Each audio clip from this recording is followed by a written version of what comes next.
Hello Maplers, iGuidez here. Today we'll be talking about Maplestory quests that are worth doing. As we all know, in Maplestory there are many quests, party quests, themed dungeons, and more. It's very difficult for us to know which quests are actually worth doing and which aren't. So I have recollected a list of quests that are definitely worth doing, which I found from in-game sources, forums, wikis, and Reddit.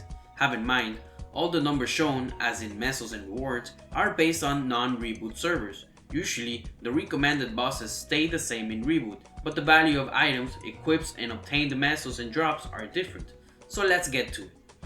We'll be dividing the quests by their type of reward, such as bossing, equips, EXP, mastery books, and Mesos.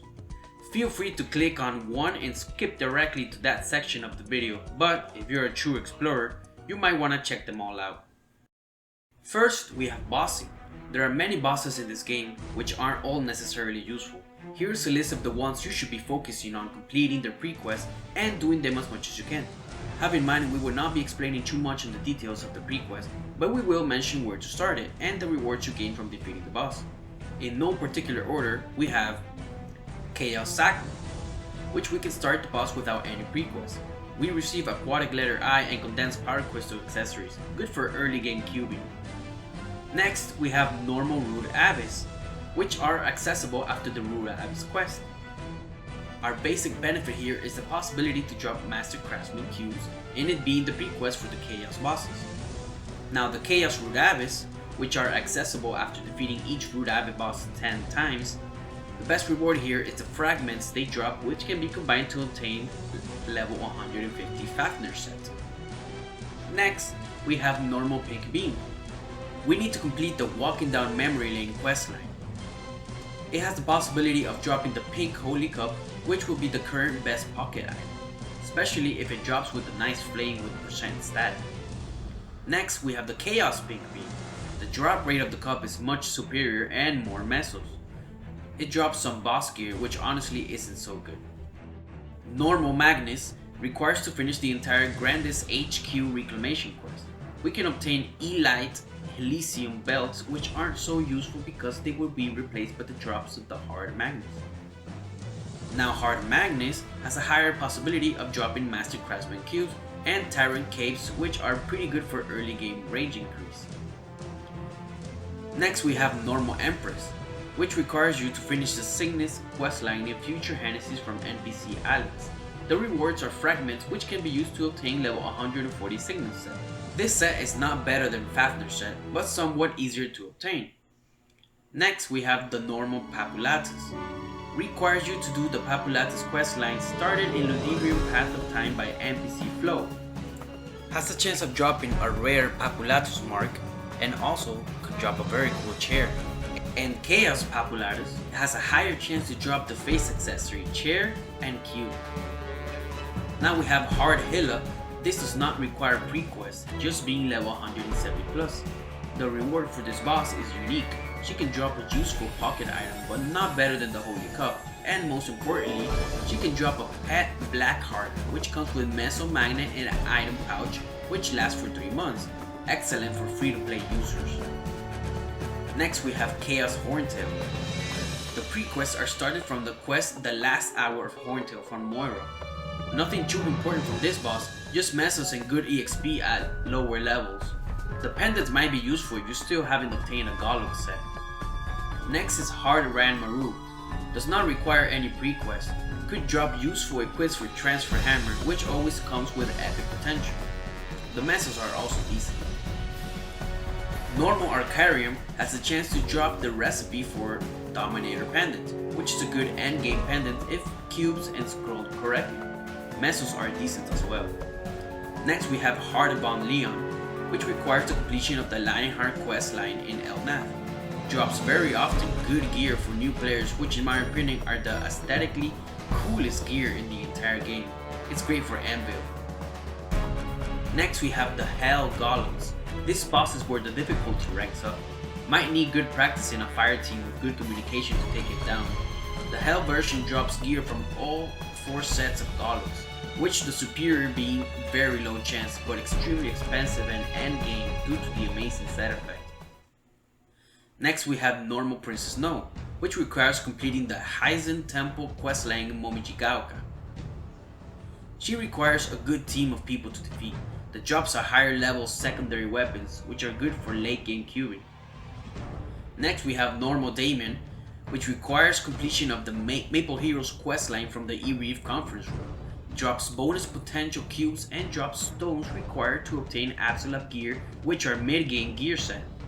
Boss has a lot of HP and might require a good team of players to take down. Next is Normal Lotus. Requires completion of the Black Haven questline in the E-Reef conference room. Also drops bonus potential cubes and cores required to create absolute gear.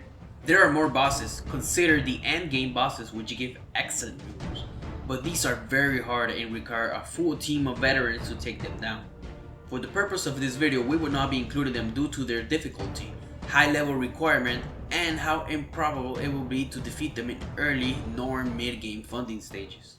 Now, let's move over to quests that give us useful equips. We have Daily Legion Coin Quest, so we can obtain extra coins for all those items we need to increase the stats on our gear. The Afterlands is a very unique, confusing, and quite extensive questline, which at the end rewards us with totems that will probably stick with us until some event gives us better ones. The Phantom Forest holds a unique take on elite bosses, which instead of the regular dark ones we get, it will spawn one of the 4 unique bosses to this area. Upon defeating, they reward you from 2 to 5 boxes which contain reward points, flames, cubes, chaos scrolls, and always a black gate equipped, which already by themselves can come with unique potential with high probability. Good for obtaining the black gate rings, which are one of the best rings out there. Level 100 Emblem. Every job has their unique storyline, which most of them at the end of it will reward you with a level 100 emblem, which can be cubed to obtain very good stats such as damage percent and attack percent. Mysteria Epic is a very long theme questline which rewards us with an android with the shop feature, a nice chair, and a medal, which is probably the one we will stick with until any event one comes along. Commercy is a questline which upon finishing lets us do voyages, which rewards us with dineros, which is Commercy currency. We can use it to obtain Sweetwater monocles and Tattoo, which already come with epic potential, are high level for good cubing stats, and potentially resell in the auction house. Also, the boss monsters in these voyages might reward us with Sweetwater weapons, which can also go for quite amount of Mesos. Now let's move on to the contents that gives us some juicy Mesos. We can start with Deserted Camp and Haven Weeklies. There are several things we can do with the rewarded cores and stones we receive from them.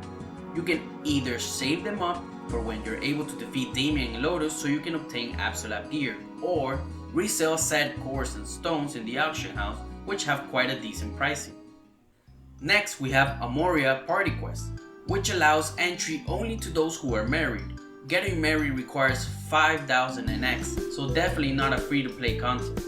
In this very silly and outdated party quest, we get the chance of getting Onyx apples in the bonus stage. These apples sell for a good amount of Mesos in the auction house, or in retrospect, you can use them to extremely increase your damage for some minutes and take down some bosses. Do as you see fit. Ursus is one of the funnest content you can currently experience in Maplestory.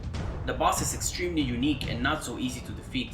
It would require a group of veterans or at least a full team of 18 people. You can enter 3 times and the minimum reward is 5 mil Mesos up to 10 mil Mesos, for a total of 15 mil or 30 mil daily. For you to obtain said amount, you will need to enter Ursus at special times, which you can find in the description below the video, because we obtain 2 times the amount of Mesos within this time period. You can also obtain nice items from the Ursus shop like epic scrolls, a pet, and some nice chairs to flex.